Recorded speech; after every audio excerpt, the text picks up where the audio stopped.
have an hour and a half. Cool. No, that's cool, Steve. It's good to know. So here's what we're going to cover today. How to create and motivate a great team and how to provide clarity for them. An introduction to Agile project management and those rhythms and rituals that I was talking about, and how to work remotely and make the best use of digital tools. Oh, can you still see my screen? Okay, fabulous, great. I just lost something. So I'm just going to go back and sorry, it kicked out my presenter mode notes and I need those. So just give me 1 second. Sorry, folks. Took me back to the beginning, but essentially today is not just going to be me talking at you is the hot take here. There will be some activities and there will be some things that you will learn that hopefully will become useful to you and things that you can take back and use with your own teams. There will be some templates and things like that. I'm just going to jump ahead to the slide that I was at. There we go. So there will be a lot of information today. And you might feel a little overwhelmed and that's totally okay. Hopefully I will be sharing these slides after so you can review them and sharing some links as well and some suggestions for books and blogs that if you're interested in any of this stuff, hopefully piques your interest and you can go learn more about it. There will be, as I said, some fun activities and there will be lots of things that you can take back to the places that you work. But I don't like just talking to people I don't know. I would like to know a little bit about all of you. So I want to know who you are. And quite frankly, I had no idea how many people were going to be showing up. So I did this for if we had one person show up or 20. So what I'd like you to do is open the Zoom chat and you can tell me your name, what you do for work, so how you spend your days, and the most unique job you've ever had.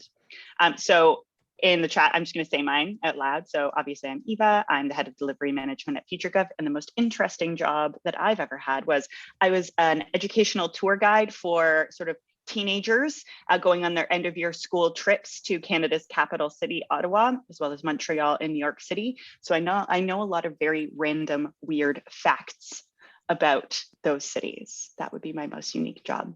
And if you prefer to share who you are verbally, if that's more your vibe rather than typing in, you can hop off mute as well. I prefer verbally. Yeah, for sure. Angela, why don't you tell us who you are, what you do, and your most interesting job that you've ever had? In short, I'm Angela, mother of 4 kids under 14, a senior lecturer in computing at Canterbury Christchurch University, without an undergrad in computing and without a PhD. I live for lifelong learning and massive open online courses, and I can highly sing the praises of Coursera, edX, FutureLearn, Udacity, Udemy. I've taken over 50 MOOCs, and that's why I have a senior lecturer in computing role. I'm first generation university student, raised in a trailer park. I've done every job under the sun: scooped ice cream, a babysitter, hairdresser, ski instructor, volunteer with deaf and hard of hearing kids on the ski hill, a Finnish referee for the World Deaf Olympics, English teacher in Japan, e-learning policy advisor for the Sector Skills Council in the UK. Amazing. Further education. I have a master's in TEFL.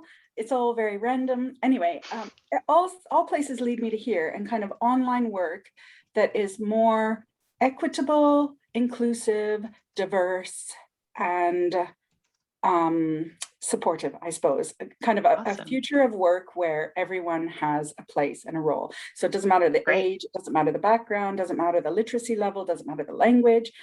So that's what brings me here today. And the most unique job I've ever had, oh my gosh, yeah, I suppose it's the Finnish referee. That one sounds pretty cool. Amazing. Yeah. Thank you, Angela. That's great.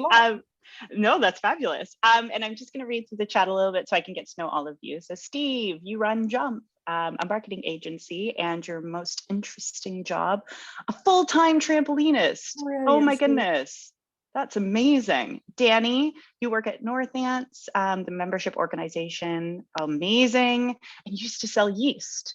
Was it like a particular type of yeast? Let me know more in the chat or verbally if you'd like. Ranveer, you're program manager at Northants. Amazing. Oh yes, and being a mom, absolutely. I bet that keeps you on your toes. John, co-founder and director, amazing, very cool. Scaffolding. I feel like my fear of heights would prevent me from that. So kudos to you. Gifty, you're a project manager, great. Sold double glazing. I love it. And Panos, hi, amazing. You're a digital BA at West North Ants. Fabulous. Field hockey coach. Amazing. Okay, Danny, I will leave the yeast conversation for another time. But thank you for tolerating my questions. It's just a lot easier when I know a little bit more about the people in the room, even though we're not in the same room. So thank you for that. But please ask questions. So I want this workshop to be as useful for all of you as it can be. So you can ask questions in a lot of different ways. You can use the Zoom chat. You can use the raise hand function. I'm going to try and keep an eye on all of your faces as well if you've got your cameras on. So if you want to just put your hand up physically, I'll try my best to get to you, but feel free to interrupt me is essentially the most important thing for you to know there. And although this is a workshop about digital tools, it's not only for people who are already really great at using digital tools. So if you're a little nervous about using some of the tools, or you're not comfortable with it, or maybe your computer is just, a bit slow and can't handle running digital whiteboards or stuff like that, that's okay. Every activity will have a digital option, but you can also do it with pen and paper. So whatever you're most comfortable with, grab a pen and paper if you like that, but I will be walking you through some of the tools that we use. So without further ado, I'd like to actually get you doing something on Miro. So has anyone ever used Miro before? Okay, amazing, a few of you, and some of you, it's brand new. So if you wouldn't mind clicking that link I just put in the chat, and it's going to take you over to Miro, which is a digital whiteboard. So I'm just going to open that here. So everyone should have access to it. It's open whiteboard, but this has become one of the core tools that my team has used. And I thought if we're going to be doing activities, I'd teach you how to use it for. Is that link in the chat not working, Danny? Here, let's try that again. How about that? It's working my end. Okay, cool. Danny, are you in there? You just let me know, okay? Amazing, fabulous. Okay, great. So what I'm going to do is start by bringing all of you to me. So welcome. Okay, so this is a brief and short intro to Miro, digital whiteboards. So can everybody see my cursor and see where I'm at? All right, for those of you who have used Miro before, you can go off and draw a picture somewhere if you'd like, but this is a nice refresher. So we're going to take you through a few top tips on how to use Miro first and foremost. And the first things that you need to do is make sure that you have the cursor button clicked. So you'll see on the left-hand side of the screen here, a number of tools. And on the very top here is an arrow button. You're going to click that and make sure that it's blue. If you're not using it, you'll get this little hand, which is not very useful. So click it, ensure it's blue, and that's how you use the select tool. Now you have that chosen. Does everybody have the little arrow chosen? Thumbs up if you do.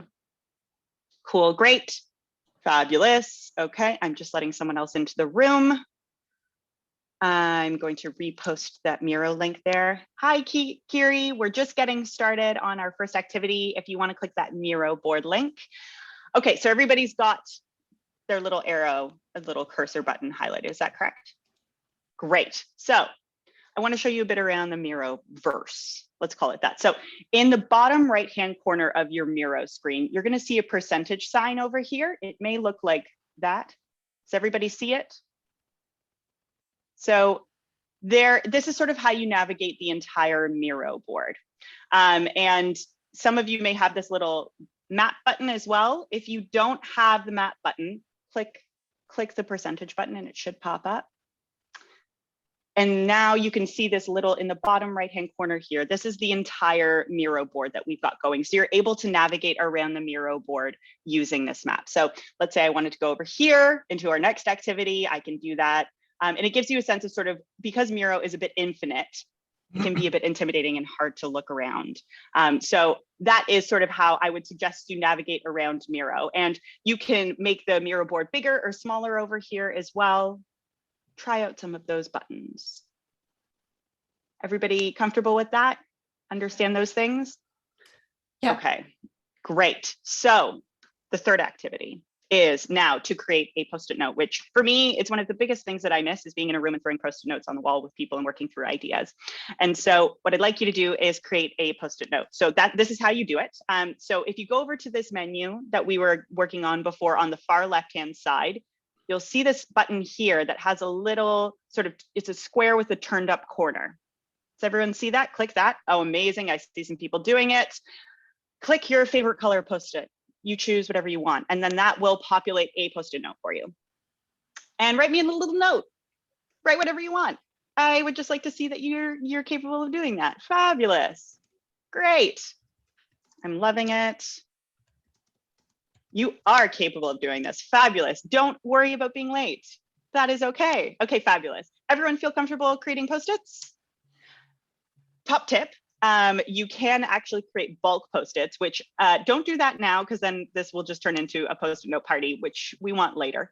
But if you click that post-it note menu and click bulk mode, then you're able to create many, many post-it notes. So just a heads up, that's a thing that you can do too. I'm going to be sharing this Miro board with you after you have access to it forever. So don't worry if there's something that you're not comfortable doing.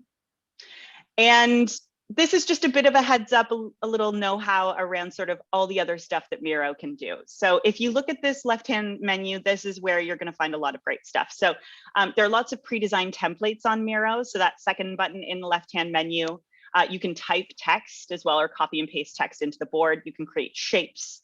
You can draw lines and arrows. You can draw anything really if you want. You can leave comments and tag people in them. So that looks like this. And hello. Great, we have a comment. And I can resolve that as well. So there are lots of things you can do. You can create frames to work within, upload documents as well. I kind of love doing that. So just pop them right in here. And then there's also this menu along the bottom here, which has screen presenting mode. You can run a chat, you can vote, you can use a timer. But Miro is a great sort of tool that I like to use with my teams because there are free options for it. It gives you that sort of collective working opportunity, but is also hopefully the learning curve can be high. So I'd say don't worry if you're feeling like I don't get it, but I'm going to move on to sort of our next bit. Amazing. I'm glad you like it, Angela. Any questions about Miro so far? That's just a very brief introduction. Just a quick question. There's a free version, but the paid version, like what do you sell your soul for when you take the free version? I think it's just quantity of features and things of that nature, and sort of how many users you can have as well, if I'm right. All right. Any other questions on the Miro world? Okay, great. We're gonna move on. So all of the activities that we're going to be doing today are going to actually be in Miro, which is why I thought it was good for us to cover that off first. But let's talk about teams. And I'm going to tell you a bit about the way that we use teams here at FutureGov. We call our teams multidisciplinary teams. And for those of you that don't know, maybe that term is new to you, a multidisciplinary team sounds like a very fancy name, but really it's just a group of people with varied skill sets who work together towards a common goal. And multidisciplinary teams will look very different depending on what sector you work in. So for my teams, usually they have a delivery manager, so someone like me or someone from my team, a designer, web developers, some subject matter experts. So if we're working with a local authority, that might be a social worker or a housing repairs officer or a BA or a head of service. And I usually would also have an impact modeler and a principal consultant. So I think the big thing to know here is teams typically have a mix of FutureGov staff and staff from the organization that we're working with. It's very much a blended team, a dream team is what I would call it. Your teams might have different titles and roles when you're working on projects, but I think the key thing here is to get clear on who's doing what. And a few other names for multidisciplinary teams or MDTs would be blended teams or cross-functional teams. And you'll see them all across all different sorts of sectors, healthcare, the digital space, but essentially what it is about thinking about the roles and your shared goal. But part of what makes a team work really well is clarity on people's roles and responsibilities. It's important when you're gathering a team together to work on a project to get clear on who's going to be doing what will their daily tasks look like, how will they work together, how are they going to communicate with one another, what will teamwork look like, how will we play to their strengths while also giving them opportunities to grow. People often join teams and projects because they want to learn new skills from other people, but also lean into the things that they're really comfortable doing. My advice would be to not fixate on job titles. Look at more at what the project needs are and who your people are as well. So you may have, 3 or 4 people that you've been given to work on a project. You've been given half their time or something like that. Talk to them about what they want to be doing and what their day-to-day life looks like. Then think about responsibilities and where they should sit and how these people can work effectively together. When leading a team, we also need to understand the team's motivation. So what gets people out of bed in the morning? Like, why are they in the job that they're doing? Why have they dedicated so much of their time and brain space to doing it? And so this takes us to our next activity. Is everybody ready for another Miro moment? Okay, cool. So if you want to go back to that link, I'll share that again. And everything's on the same board. So you will have access to this forever and ever. And I'm going to take you over here. As you can see, I didn't know how many people we would have. I'm going to bring all of you to me just really quickly. Okay. Hello, everybody. Can everyone see some sort of pinky red squares on here? Fabulous. I'm seeing some nods. So this activity, before we get started, and I know you're super excited because it looks great, is called a user manual for me. So as I said, understanding people's motivations and understanding what role they want to play and what role they maybe already play or the skills that they have. This is an activity that I would use sort of in a kickoff or when I'm establishing a team to ensure that people, I have a sense of how I can make them work in the best way possible for them. So I thought it would be good for us to actually do a user manual ourselves. I love doing this, and I think it's always good when you're leading a team to do the activities with the team. So, oh, fabulous, Gary. Yeah, they're one of my favorite things. And for some of you, these may be old hat and really familiar, but I'd love to actually do this. So step 1 is going to be choosing one of the many templates I've laid out here. And everything should be locked on the board, so you have to just sort of work around it. But you should be able to click the your title, or your name, your name, and then choose one of these templates and put your name in here. Then read through the questions and create some Post-it notes and answer these questions. So just for anyone that doesn't want to use the Miro board, I'll read those questions for you and then we'll work quietly together for a few minutes, okay? So the first one is, what do I want to get out of this project? Things I would love to learn or what I want my role to be. Things that you can come to me for help with. So these are the skills and experience that I feel really comfortable, that I know best about. Things I might need help with. So these are skills and experiences that people want to develop. The conditions I like to work in, so when and where I do my best work. So for me, I love to work in the morning and I'm like an early bird. About 3 o'clock, I'm totally useless. So that's one of the conditions I like to work in. The best way to communicate for me. So this is how I like to receive feedback, how I want to be told sort of what I should be doing, what I like help to look like. I think that's a really important piece of it. My 3 key values, so what gets you up in the morning, the best way to help me, how I like to be given support and taught things, as a team, when and how we will check up on these and revisit these user manuals. And the last one, which arguably I think in the conditions we're all working right now is the most important, anything else we should know. So maybe you're taking care of some kids at home, or maybe you're a little burnt out from work, or maybe you're only working half time. This is a great place and a safe space for people to articulate that stuff. So you should all now have a sense of what I'd like you to fill out. So is everyone clear on this activity? I'm going to give you 5 minutes of chill working time without me talking to complete your own user manual. Is anyone struggling with that or have any questions? Okay, cool. So one of my favorite Miro features, let's see if I can figure it out. I'm going to put a timer on and I'm going to put on some jazzy music because I can. And that will be our background music, okay? So 5 minutes on the clock.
And of course, with some of these, you won't be able to answer because you might not have a project that you're working on in mind right now, and that's fine. So you can just answer the questions that you know you can.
How's everybody doing? Do you still need another minute? Okay, cool.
Okay, folks. Do you want the last 30 seconds that's on the clock, or are you ready to chat a bit about this activity? Okay, I'll let you finish up.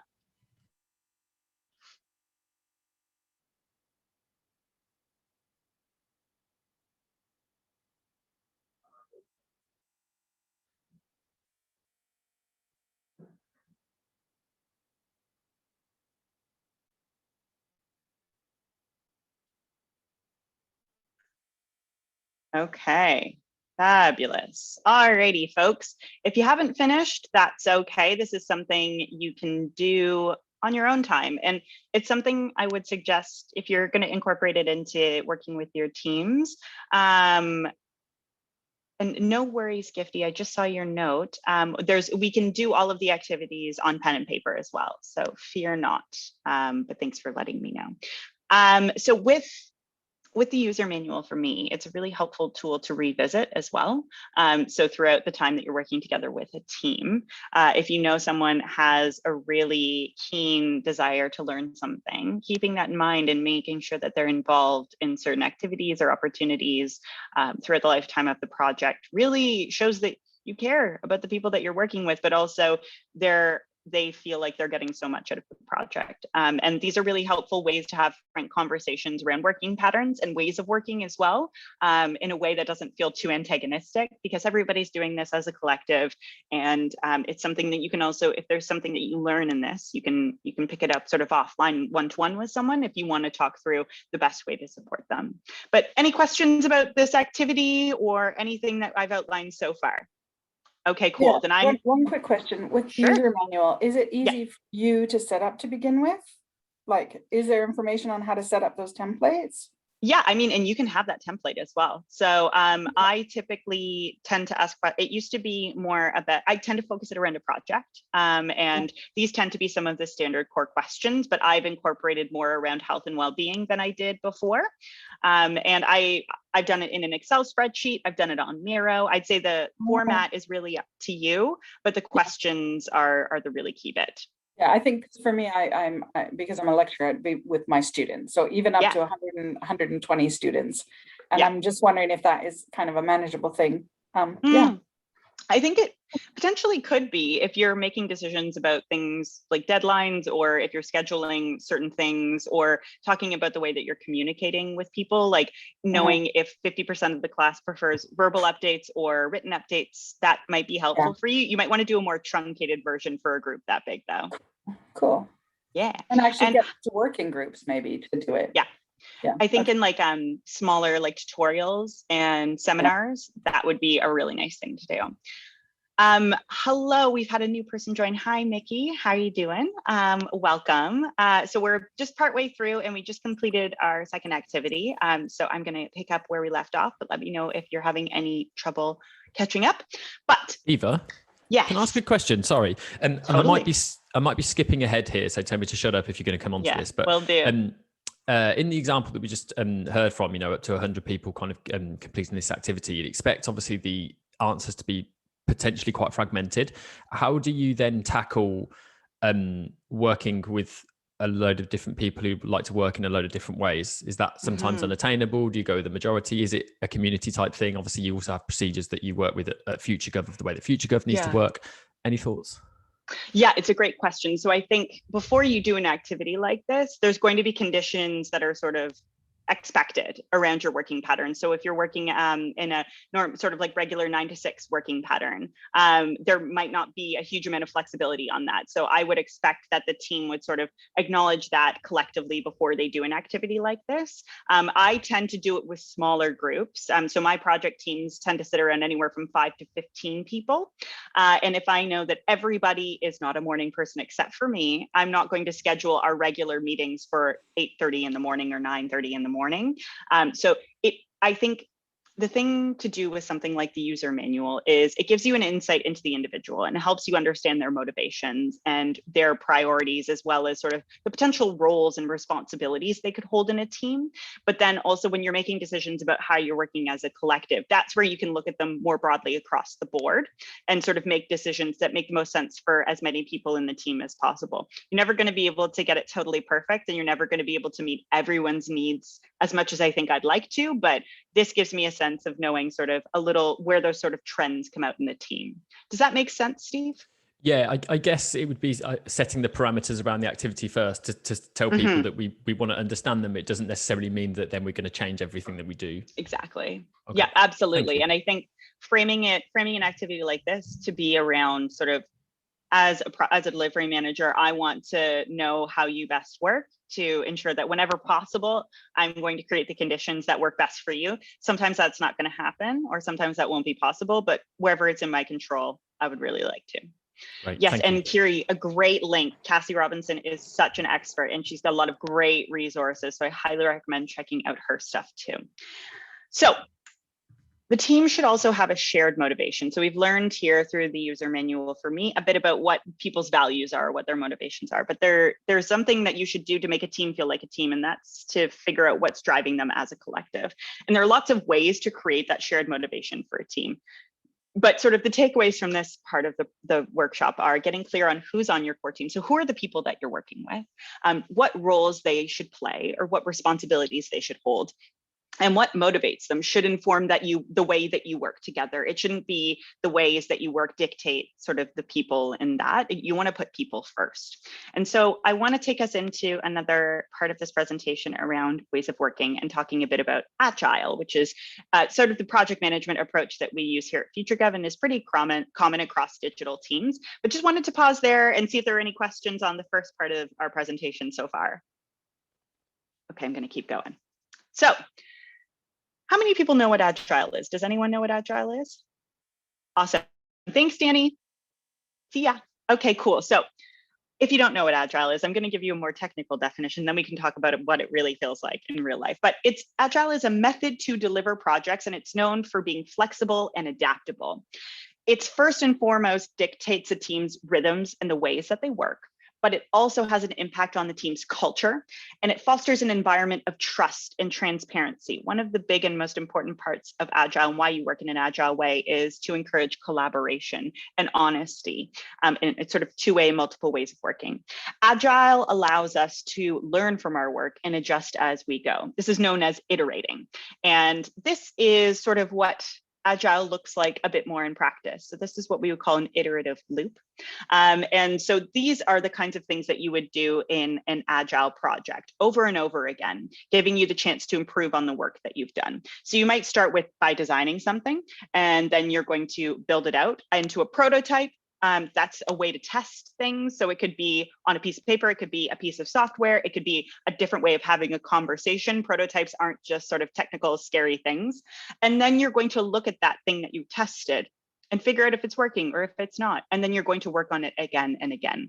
Obviously, this is a very base version, a definition of what Agile is, but at its core, this iterative loop is what makes Agile work so well. But wait.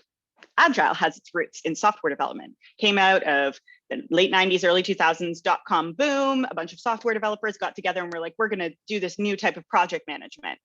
And so you might be wondering, well, I'm not a software developer and I'm not building software. Why would I use Agile? And that would be a great question, because Agile is not just a project management approach or methodology. It's a set of tools to get work done. It's a different way to think about your work, and it's a mindset shift for a lot of people. That sounds kind of difficult and hard. So why would you do that? Why would you bother working in an Agile way? So a lot of projects are run in a more waterfall way where you're sequencing things and it's very laid out and specific. But these are some of the benefits of working in an Agile way. It encourages us to deliver value consistently. And delivering value consistently gives people confidence. It shows people that you're doing work, that things are getting done. It's feeling like progress and that you're moving forward. What value is changes from project to project, but and it could also change throughout the life cycle of a project as well. It could be the ability to do something new. It could be a new product, a feature, or part of a service. Value is defined by your users, and it's important to work out early and often what you mean by value, so then you can start thinking about that when you're planning your work. Agile allows us to adapt to change and reduce risk. So with more waterfall and like traditional approaches to project management, you are just sort of defining the scope and the time and the resource that's available and the budget, and you're not making any changes to that, which can be difficult because the world is constantly changing around us. And we want to be able to adapt to that risk. So Agile as a type of project management accepts that a scope of a project will likely change over time. And we know that can happen a lot in government. Budgets get slashed or new teams emerge. And the thing that we're working on at the beginning may not be the same thing that we're working on by the end. And it's important for us to be honest and realistic about that. And Agile is a pragmatic response to the reality that modern day projects are full of unknowns and full of change. And it allows us to change the way that we're working. Agile helps us to deliver higher quality work as well. And so what I mean by higher quality work is because if we look back at that iterative loop, because we're constantly thinking critically about the way that we're working and thinking if things are working or not, we're able to then build on what we know and learn from the things that we've done. And my most favorite thing about Agile and why I'm so keen on it is that it's getting us thinking about our users. It's thinking about the people that we are building something for, we're designing something for. And for a long time, that hasn't been a priority for a lot of organizations. And that's part of why I think Agile is really great. And that's all well and good. So that's like sort of the theory behind Agile, but how do you actually do Agile? So Agile is a really common part of Agile would be an Agile sprint. And so an Agile sprint is a regular, repeatable, time-boxed period in which work is completed and made ready for review. The language of sprints can be confusing. It's not necessarily about working fast, however, keeping pace isn't necessarily a bad thing. It's about steady and consistent and reliable delivery. And a sprint is just a time box to support that consistent delivery. So at FutureGov, we tend to work in 2 or max 3 week sprints. And that's a pretty standard baseline, that 2 weeks, but you can have sprints from down to a week up to a month, though anything beyond 3 weeks, you kind of start to lose the value. And why? Why do we do this? Why do we sprint? It gives a focus, smaller deadlines. It creates that momentum and that structure for teams. And each sprint has a set of regular appointments or meetings, or we call those rhythms and rituals. And the most common ones are ones that we're going to go through today. And just to say, there are a bunch of methodologies and approaches within Agile. Some of them are called like Scrum or Lean, and those things we're not really going to get into today, just in the interest of time. But if you are really keen on this way of working and you're just like, I want to know more, well, then those are great things for you to look up after this presentation.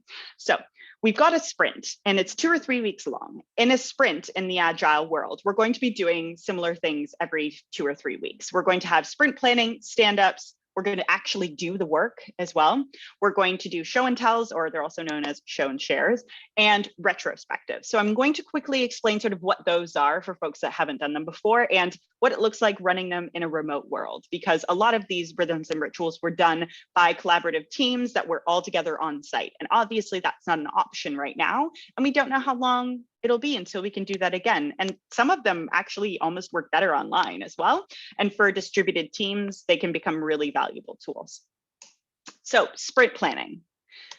Sprint planning is a meeting at the start of a sprint, and sprint planning should answer the following questions. What can we deliver in the following sprint, and how will the work be achieved? It's important to remember that the output of a sprint planning session is what's likely to be achieved. It's not a firm commitment. You might not hit all of the targets and the goals that you're laying out for the team. A sprint is a fixed period of time, not a fixed set of tasks, right? So after 2 weeks, if you've only completed 3/4 of the work, that's okay. But then you need to use that to inform how much work you think is realistic in your next sprint. So it's usually a good idea for a delivery manager or project manager to look at the backlog before you go into sprint planning, and I'll explain what I mean by that.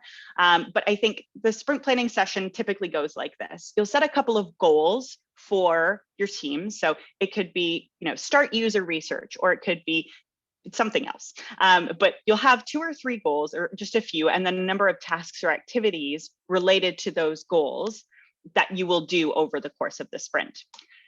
And it's typically organized like this. So this is what we would call a Kanban board or project wall. And so this is something that I always create on all of my projects. And I actually do it in a digital way using a tool called Trello. So this is just a dummy one that I've created here. And when I share the slides, you can actually go and look at Trello and use it yourself. But it's really great for organizing things on a team. And so typically my Trello boards are what I would use to run sprint planning. The online tool that we have, or the project board that we have, becomes really important because we all might be not together. And so this is the place where you capture those goals and those specific activities that you're going to do. A big part of this is ensuring that the Trello board, or whatever tool you use, Jira, whatever, is up to date, that people are actually looking at it often, and that it's actually a shared responsibility to keep it accurate, not just your delivery manager. It should be something that everybody looks for. Sprint planning in a nutshell. Does that make sense to everybody? Okay, cool. I'm getting some nods. Fabulous. And I'm showing you pictures here of what these used to look like in real life. Otherwise, it would just be screen grabs of people on Zoom calls. And I figured this was more dynamic looking. But a stand-up. A stand-up is a meeting with the delivery team at the start of each day. And stand-ups tend to run about 10-15 minutes. They really shouldn't be any longer than that. And they're a way to quickly meet as a collective and get a shared understanding of goals, making sure that everyone's on the same page and that we're all doing the work that's matching the goals that we set in sprint planning. Coordinate effort, see that you're on track and hitting those goals, but also to be aware if things are taking longer than we realize. That's okay. It's just good to be clear on that. Sharing problems and improvements. So it's one of the best parts of working in a team is you can work with other people on things, but also come to them with problems or issues. And so we typically call those blockers. So this would be a good place to discuss blockers. And a stand-up helps people identify as a team, right? It brings them together for a quick couple of minutes. It can be sort of like your water cooler moment, right? That you don't get to have when you're not in person, but it's really focused and it's very specific. The thing and my advice about a great stand-up is tell the headline, not the whole story. You don't want to actually do the work in the stand-up. You can always pick something up with your team afterward and talk about it like immediately following, but you don't want to actually get into the thick of it in the stand-up. And so stand-ups remotely look a little different from my team. Typically, I will do a video stand-up at the beginning of the week, any core working day that we have. So maybe we'll have 3 stand-ups a week if we're working on a project 3 days a week. If we're working full-time, we might stand up every day. But that's a lot of video calls for people and very short video calls, and that can be a bit frustrating. So I also do virtual stand-ups like this, where I will have our messaging tool sort of send out this message to everybody, and then they'll give me a heads up on what they've been up to, what's going on for them today, and any blockers that they have. And then that just gives them an opportunity to do it on their own time as well. Stand-ups, in a nutshell, make sense? And the thing about Agile is that it's all very logical and it just makes a lot of sense. So I know this isn't rocket science, but now you know some of the terminology. The third piece of the Agile toolkit, show and tells, also known as show and shares. They serve a dual function of updating an audience on what you've been doing over the last sprint and an opportunity to gather feedback. So while a sprint planning session happens at the beginning of a sprint and stand-ups happen throughout the sprint while you're doing the work, show and tells happen at the end of a sprint. And a show and tell is a meeting held at the end of each sprint where the team invites stakeholders and peers to review the progress that they've made and ask questions. Ideally, everybody plays a part in show and tells, and they are not elaborate presentations. They're not super fancy. They should take only a little preparation, and they should very much showcase a work in progress. They can, depending on if you're the organization that you're working in, they can play a valuable role in replacing governance meetings. And if the right stakeholders can be encouraged to come and take part, they can be really valuable. They're also a great place to do user testing as well with a group outside of your project team. Show and tells remotely, for me, actually works super well. Video conferencing tools like Zoom are really your friend. You can record sessions, you can do interactive stuff with things like Menti or voting within the tool that you're using. And a virtual show and tell actually opens up your doors to a lot more people than you might be able to do in person. So I think this is one of those Agile rhythms and rituals that has just really benefited from working more remotely. And the last one, but arguably the most important in the Agile toolkit, are retrospectives, and they're my favorite. A retro is a meeting at the end of a sprint, very, very last thing that you'll probably do. And the team reflects on how the work was for them and identifies actions for improvements going forward. It's a mechanism for continual improvement. And so as you remember that iterative loop, the retro is a really important part of that. There's tons of different formats out in the world, and we'll actually run one at the end of this presentation, but they're all about how did the work actually feel for the people doing it. And it's also an opportunity to address issues that people have had. So maybe they're doing too much work. Maybe they can't achieve the things that we expected them to. That's all fine. This is a great moment to bring that out. But it's also a space to celebrate successes. So if someone absolutely smashed something, that's great. And this is a great place to highlight that. I really love using Miro for retros remotely, actually. You can theme them. So I've seen like ones themed around haircuts and pirate ships and all that good stuff. They can be fun and they can be playful, but you can keep them simple as well, and they're still going to work really effectively. But it's a meaningful place for people to capture their thoughts and reflect. And it's a lot easier doing it remotely on a tool like Miro.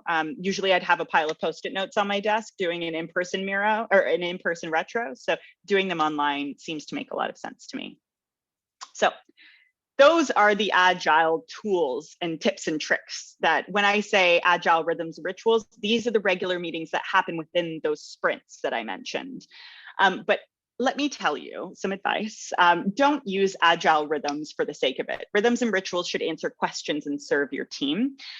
They should work for your team and best serve them to do great work. So maybe you're not retroing enough. Maybe your stand-up meetings are actually, you're doing too much work in them, or maybe the show and tells feel too arduous. It's okay to be critical and like try different things. It's really hard to get the rhythm of your rhythms and rituals right the first time. But back to what I said before, remember how I said motivation is an important part of leading a team and creating that shared motivation? Every sprint in sprint planning, you will set goals that guide your work, and these goals should motivate the team and clarify what work gets prioritized then. So we're about to get into another activity, but that's a ton of theory and background information on Agile. I wanted to pause there and see if there were any questions that people had. about using Agile or anything like that? Okay, cool. So we've discussed how to establish a great team and what approaches you can use to work well together. Agile is a great one for that. So now we're going to get into another activity. It's really important to identify who's going to be part of your core team and the different roles that they might play. But it's also important to understand how you're going to engage people more widely in the work that you do. Enter an activity I like to do with teams called the Team Onion. There's a really excellent woman on the internet called Emily Weber. She's sort of an Agile expert, and she has a whole ebook on the Team Onion. Thanks, Mickey. See you later. And I really love doing this activity. So what I'd ask you to do is either come up with a project that you're working on right now, or think about a project that might be coming up for you and hold that in your mind while we do this activity. Does that make sense to everybody? Cool. So we're going to go back to the Miro board. Does anyone need me to post the link again? I will. I'll just do it. Maybe I won't. Okay. And after this, we're going to take a short 5-minute break. Just a heads up, everybody, if you're feeling a bit fatigued. Okay, so let's go over to our third of 4 activities. I'm going to bring you all to me. Bring everyone to me. So this is the Team Onion. And yes, it looks like an onion. Call it the Team Pizza, whatever you want. But choose one of these templates for yourself. Put your name on a Post-it by the onion so no one else gets up in your onion space. Then you're going to want to think about that core team of the project that you're going to be working on. Write their names on the Post-its in the blue circle. The second step will be thinking about people who need to collaborate on your project. So these might be people who aren't on your core team. So they're not working on the project every day or half the week or whatever your allocation is, but they are crucial to the success of the work. This could be a sponsor. So like a chief exec who needs to kind of know what's going on and needs to be brought in for key decisions, or a subject matter expert who is really time poor, but is going to provide really key insights at certain points. Those people are going to go in that middle circle in the turquoise, and they're going to be considered your collaborators. And then step 4 is the green circle. These are the people who just need to be in the know about your work. That they are the ones where you're going to invite them to your show and tells. They're the ones that they might be a bit skeptical, but if we keep them close to the work, they're going to be comfortable with it. So that would be who goes in the green circle. And if you have time, the last step would be choosing the right emoji to reflect how this person on your stakeholder map or on your Team Onion feels about the project. Some people might be, really against the work or really in favor of it, or they might be really neutral. Does that all make sense to everybody? Yeah, Angela. Sorry, it makes sense. Oh, I can't speak. It makes sense, but I just, because I'm almost 50, can't remember. So the inside is the key stakeholders, the ones that are all involved. That's actually your core team. Those are the people that you're working with every day in the blue core team, circle. Key stakeholders, and then like other folks that are kind of involved. Yeah, so actually the middle circle is more so key collaborators. So like some of them might be stakeholders, but they're people that you're going to bring in at particular moments who don't need to be involved in the everyday work in the project. So a subject matter expert who doesn't have a lot of time, or a senior exec that needs to make key decisions, they go in that turquoise circle. Sorry, when you say turquoise, which one's the turquoise? The middle? Sorry, like the second one. The second one, sorry, because things are looking kind of like gray, purple, green, and gray. For sure. So if I scroll in here, see this circle here that I'm gesturing towards, that's the core team. The purple, okay. Yeah, and then there's this one, the second one from the middle, those are your collaborators. Okay, gotcha. And then the green one are the people who just need to be kept in the loop about the work. Okay, sorry, thanks. Great. No, you're fine. Couple minutes on the clock, maybe I'll just give us 2 or 3 minutes. Does that work for everybody? I'm going to take that as a yes. Do people want music again? Because we're going to do it.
Okay, folks, do you need more time or do you want to keep moving?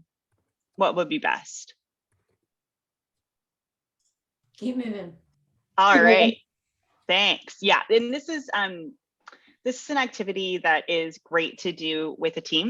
So it's kind of hard to do on your own, actually, but it's something that you can refer back to and give a sense of sort of how people are moving along sort of the change journey of how they feel about your work. But a team onion, not only is it helpful to give your team clarity of who they need to go to and when, but also when you're thinking about stakeholder engagement and management, it's a really crucial piece of puzzle. You might also have like multiple team onions if you're running a whole program of work as well. The important thing is that you don't want your project to exist in a silo. And doing something like the team onion helps you think more widely about the impact of your work and who needs to be engaged. Cool. Okay, I'm going to give us a 5-minute break if people would like that, unless you prefer to keep going. How are people feeling? Want to keep going? Steve, what do you think? I would like a 5-minute break, please. Okay, cool. We'll do a 5-minute comfort break and I'll be right back. I also desperately need to grab some water. So Me too. watch this Cheers. space. Okay, cool. We'll be back in just a few minutes.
How's it going, Steve?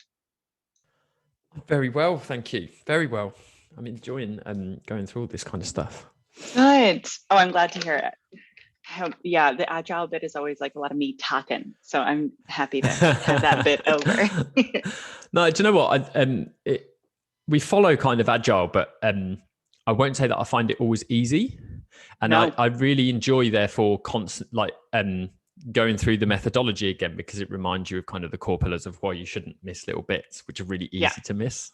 Yeah. Which I'm sure you guys find as well. Totally, like especially the empathy bit and the creating space to talk about how the work feels. That's often the first thing to go, and it's often the thing that people find most valuable. So that's the thing. Like sometimes you just have to shrink time or find time, and that can be difficult. But it is often very worth it if it's actually serving you. Making sure that it serves you is important. Folks, if you want to come on back, we'll get started again. I think it's been about 5 minutes. Amazing. Okay. If you can hear me coming out of your computer speakers, we're going to get going again. Hello, it's Eva. All right. So this is part 3 of 4, and we have until 1:15. So I'm going to whip through this section because it's mostly just tools and different things, and you now know a lot. Absolutely, for sure. Thanks for stopping by. Okay, so let's talk a bit about tools. So now you know a lot about Agile and all of those meetings and those kind of approaches that we just talked about in that last section. Those would be our Agile rhythms and rituals. So I highly recommend you giving them a try and making sure that they serve your teams and yourself.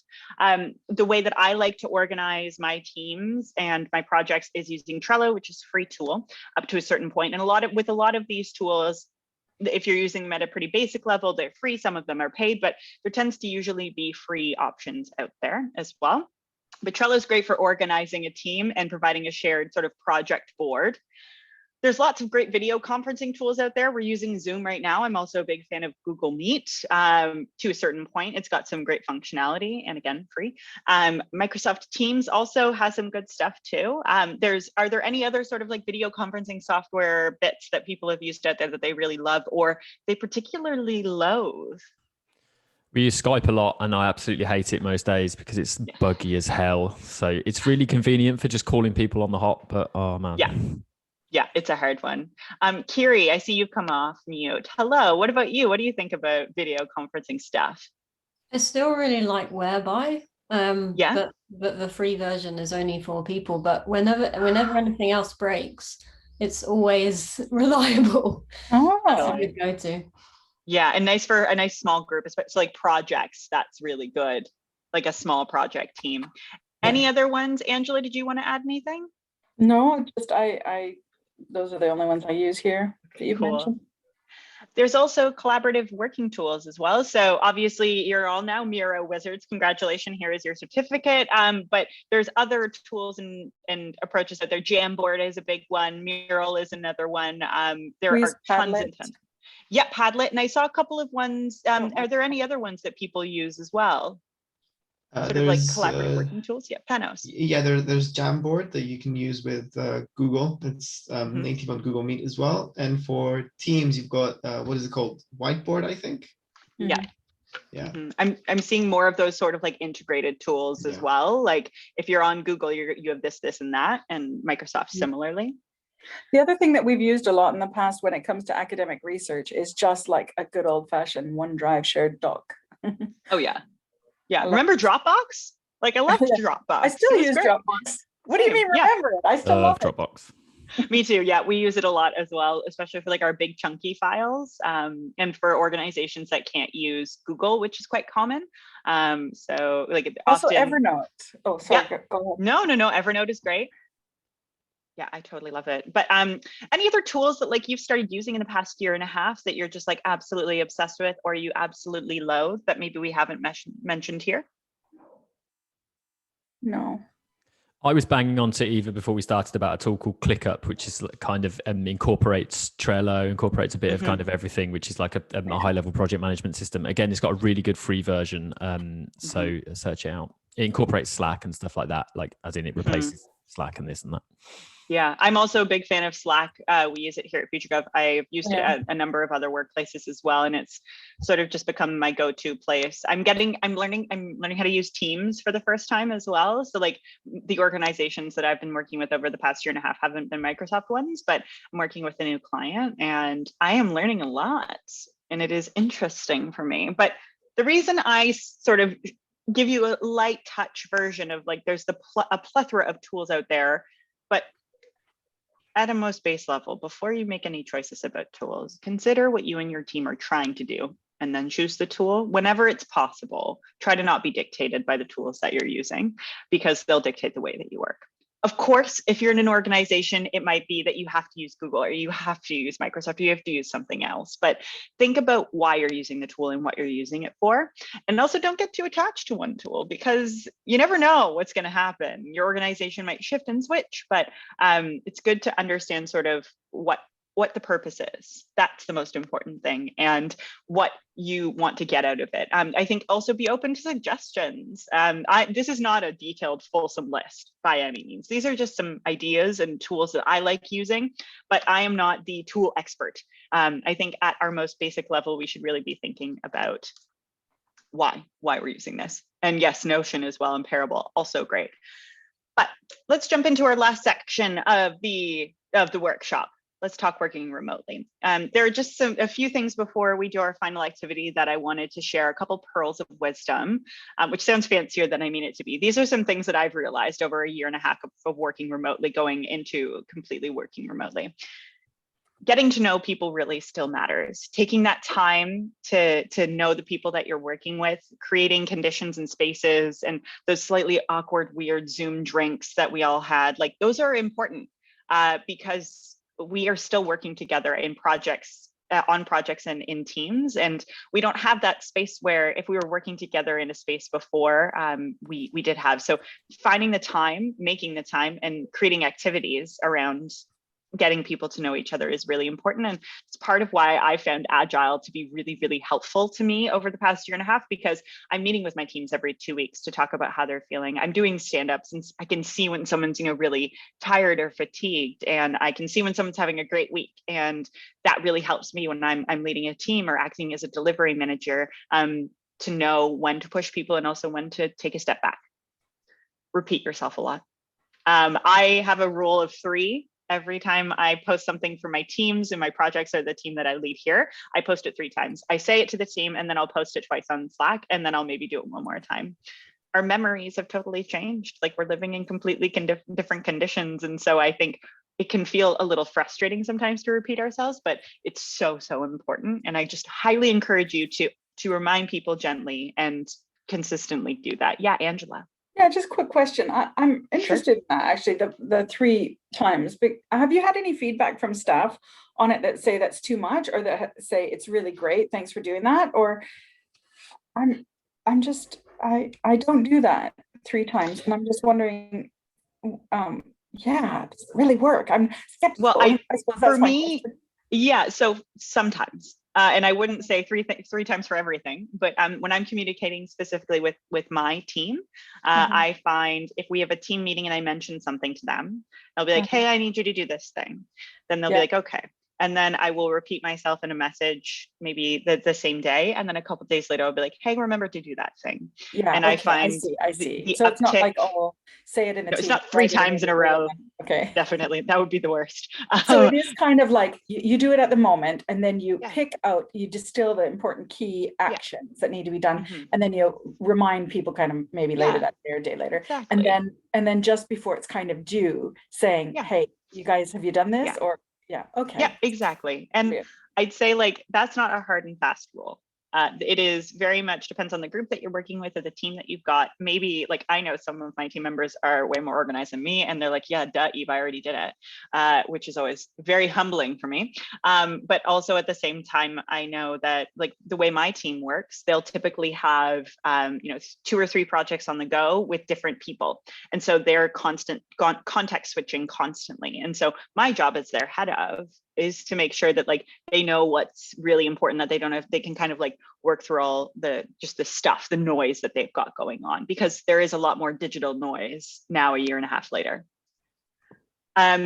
This is like, if you take anything away from this, talk to your team about how you're feeling and how they're feeling, because so much of the way that we work enters into our personal lives right now. Like, I'm calling you from my office, but 4 days out of 5, I'm calling people from my house, and everyone's in my house, and I'm working different hours, or I'm working on different kinds of projects, and recognizing that may make people feel a little different and feel different ways about work is really important.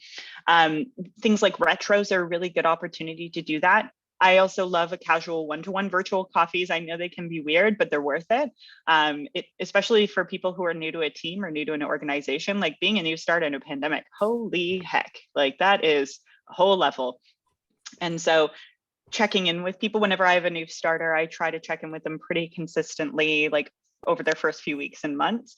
And don't expect your team to come to you, not because of anything you're doing, but because they don't feel like they maybe have the words, or they don't actually know what's going on for them. And it may be that there's stuff outside in their lives that is just impacting the way that they're working right now and their ability to work. So talk to people about how they're feeling, and make sure that you're doing that for yourself as well.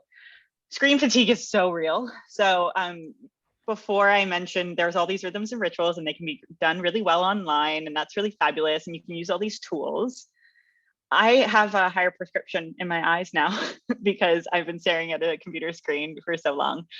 So I'd say, like, maybe kick it old school sometimes and call someone if you have a one-to-one. I love doing a walking one-to-one in the park. That's why I got really fancy headphones so people can hear me.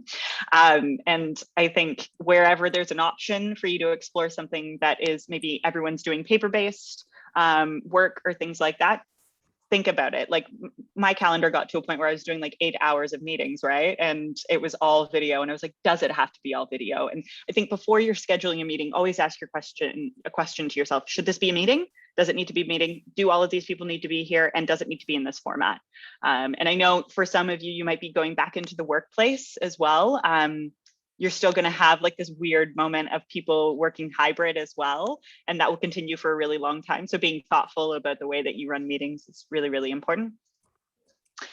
This is the other really important one that I want you to take away, is take care of yourself so you can take care of others. When we're coordinating and leading teams, it can be a lot of water to carry. And so making sure that you have a support system and that you have a community that you can turn to. So as a practice lead, I have a bunch of other wonderful practice leads here at FutureGov that I can turn to and be like, I don't know what to do with this thing. I'm working through this really knotty problem and I can't talk to my team about it, or I can't talk to my project people about it. So having that safe space, if you're line managed by someone, if you have an HR team, if you have a friend at work, if you have a family member that you can talk to, I think burnout is very real right now, and it is something that I think will not go away anytime soon. So taking care of yourself so you can take care of others as well, really, really important. And you've learned a lot of stuff today. There's been so many things I've thrown at you, so many concepts and theories and tools, and you're gonna hopefully take them away and use them in your organizations and on the teams that you work with. But you're not gonna get it right the first time. That's totally okay.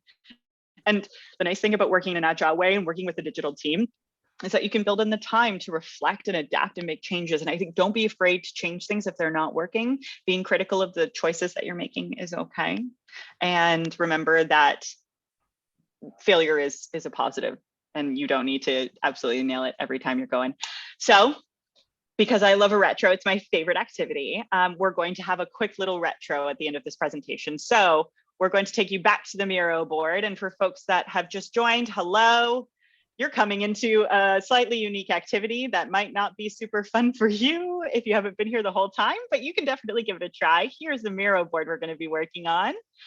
So I'm going to pull everybody to me. Once they're on the Miro board, bring everyone to me. So I told you about all these agile rhythms and rituals and how much I love them. And the retro is my favorite. So we're going to do a really, really simple retro. What I'd like you to do is create a few Post-it notes. And if you don't remember how to do that, that was in activity 1. So you can go to the other side of the Miro board and reflect on these 3 questions. These are the ultimate classic retro questions. What did you like? What was missing? And what did you learn? I love to do things in 3s. So I'm going to give you 5 minutes to answer these questions and write your responses, drag them into the right box, and then we'll review them. Okay? Fabulous. 5 minutes on, well, we'll do 3 minutes on the board and we'll see how far we get. We're getting the chill beats again. This is my favorite music on Miro.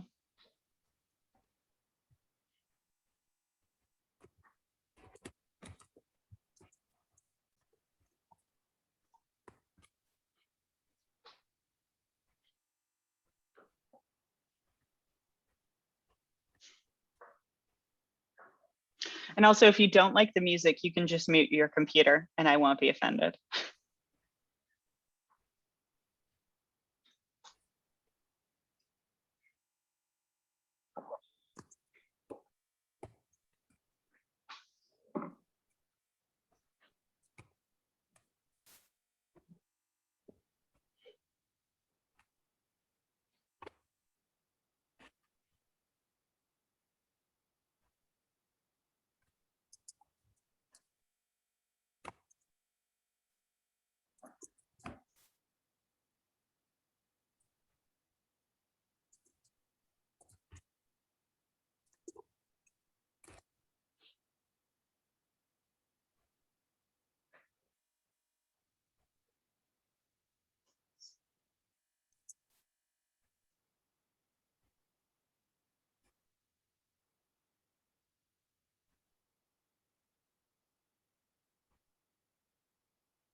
Okay, folks. I know that's not a lot of time. Normally, I like to give people more time, but we only have 5 minutes left. So I wanted to maybe go through some of these post-its. Feel free to write some more ideas on here. I'm really love to hear them.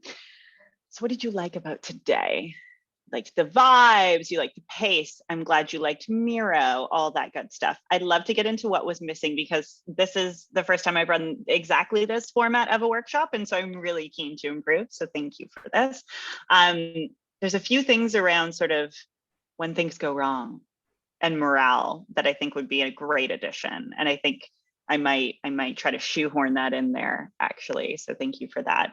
And actions off the back of the retro. I can give you a quick tip on that actually. So after the retro, circulate changes that you're going to be making. So it could be adjusting a meeting time, or it could be, you need to take time after to synthesize and sort of look at what you've been told in a retro and what you learn. And then I think it's really important to acknowledge that to the team.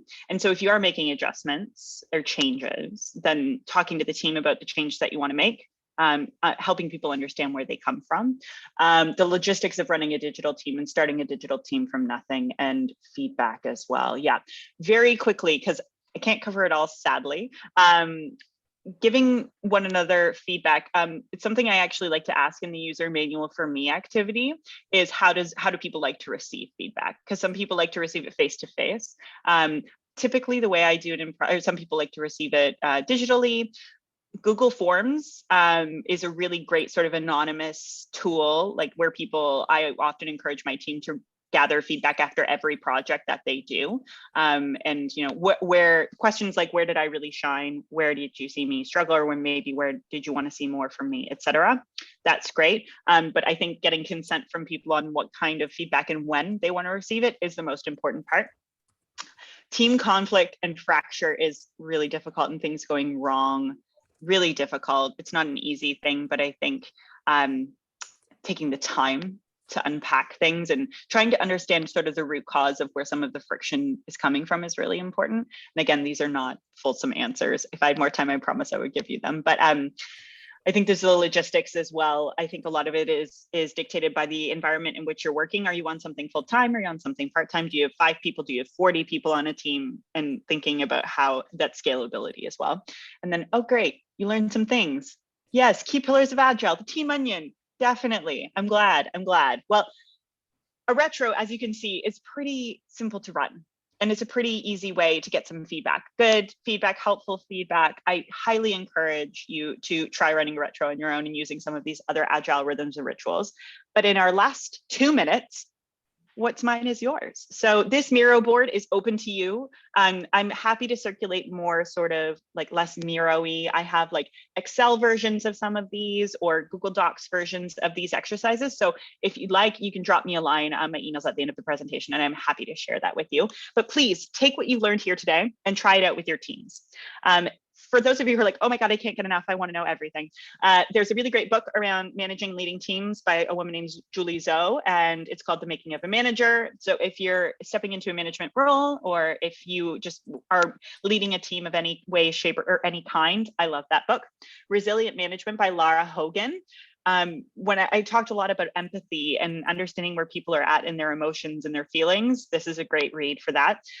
Emily Weber, I think she is the inventor of the Team Onion, and so you should definitely check her out. She's got a great blog about Agile and creating a good team environment. Definitely recommend that. All of these are hyperlinks as well, and I'll be sure that the slides get circulated to you as well. But I just wanted to say thanks. And I appreciate you all stopping by, and I hope you learned something. I hope this was enjoyable, and I hope this bear made you smile as well. It's my favorite gift. But thank you all so much, and have a beautiful day. We finished 1 minute early. Round of applause for all of you for doing that. Thanks, everybody. Brilliant. Thank you. I learned so much. I really enjoyed this. Thank you, Angela. That's so Best nice of you to workshop say. of my year. Oh my God, stop. Thank you. That's so nice. And I've been to a lot of workshops. You'd have guessed it that 2 Canadians would be agreeing so much. I know, right? Who'd have thought? Oh, this has been brilliant. I really needed to hear all of this, you know, in more ways than one. But I'll drop you a line. I would love to chat some more. Absolutely. And get your Excel talk, because I work with a lot of neurodiverse computer scientists that only do Excel. Yeah, Excel. Sometimes it's a great option. No worries. But were there any other questions or things that people wanted to share before we end this workshop? I'd quite like to see like the level 2 that comes after this. So this feels like a really well put together session for like just starting to think about this kind of thing, and I feel I'd love to share it with lots of people. But I'm thinking like what comes next when you got the foundations down. But I'd be interested in that workshop. Totally. Amazing. No, that's really good to know. And like, Kiri, tell me a bit about what level, like what would you like to know in that level 2? Because obviously you've got something in your mind and I want to hear it. I guess I'm thinking more like good tools and methods for more complex problem solving, and I guess conflict resolution even. Sure. Some situational leadership, that type of stuff. So our team has been fairly agile, both in methodology and in terms of remote working for a while. But it's how do you get more efficient and better kind of collaboration. Just things I might not know about. I don't know. For sure. There's another thing along the lines of what Kiri says, is better collaboration and the situational leadership. In our university, for example, the pro vice chancellor says, you know, my door's always open, drop us an email, let us know anything feedback wise. But this goes really quite against the kind of traditional hierarchical structure that has been in place for years. But with teams, you know, that has kind of fallen to the side. People are contacting all sorts of different levels, and it's kind of making a bit of a mess of things. In fact, it's causing perhaps even more conflicts to resolve than it would be if we'd have gone through traditional methods. But I suppose some of the higher ups saying, look, my door's always open, come to me with everything, has kind of thrown things top to bottom. And I suppose Totally. when we look at our digital environments at the moment, that's everything's thrown into chaos. Organizational behavior is thrown into chaos. So I would love to, like for level 2 or level 3, look more at organizational structure, but also the unspoken and unwritten organizational structure and values that different stakeholders in the organization bring, and what that means for everyone's roles, safety, security, everything, you know. So interesting. And I'm also a big thing that I would love to see in the next level is a bit more on the research that's been done in this space, because I know my colleague Mark Whiting, who was at the Stanford, he was a postgrad at Stanford working on this. He had done some with organizational behavior. Now he's at Wharton, and I'm trying to get him to come work at Canterbury Christchurch University. If anybody knows anyone interested in this space, there are 3 full-time lecturer posts. Reader, senior lecturer, lecturer posts that are being advertised right now for Canterbury Christchurch University. We've got a brand new technology building, and we're very interested in this kind of online work structures and how we can make it better, basically. So awesome. I'd love to hear from you all. Yeah, likewise. So obviously I've thrown a heck of a lot of information your way today. I know we've gone a little over, so I will let you all go, but I wanted to say you can find me on Twitter. You can find me on email. I will ask Richard and the Digital Northants folks to circulate these slides, but actually I'll just post the link right now. So give me 1 second so you can have the slides.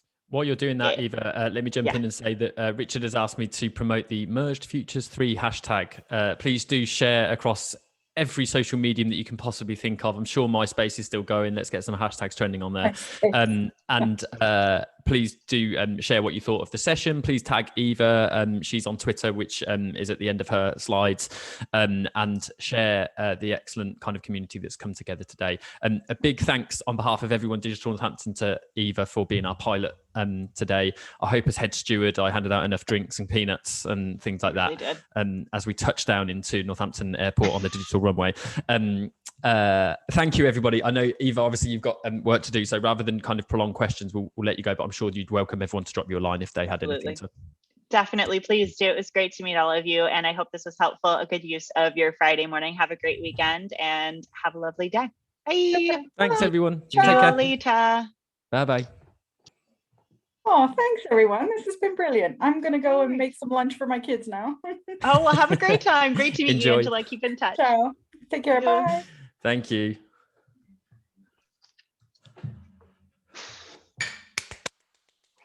Thank you. Was that okay? Great. Well done. Yeah, do you know what? I thought it was really good because the thing that frustrates me most about those kind of workshops is when we waste time going through everybody's answers, which is just like, it doesn't really benefit anyone.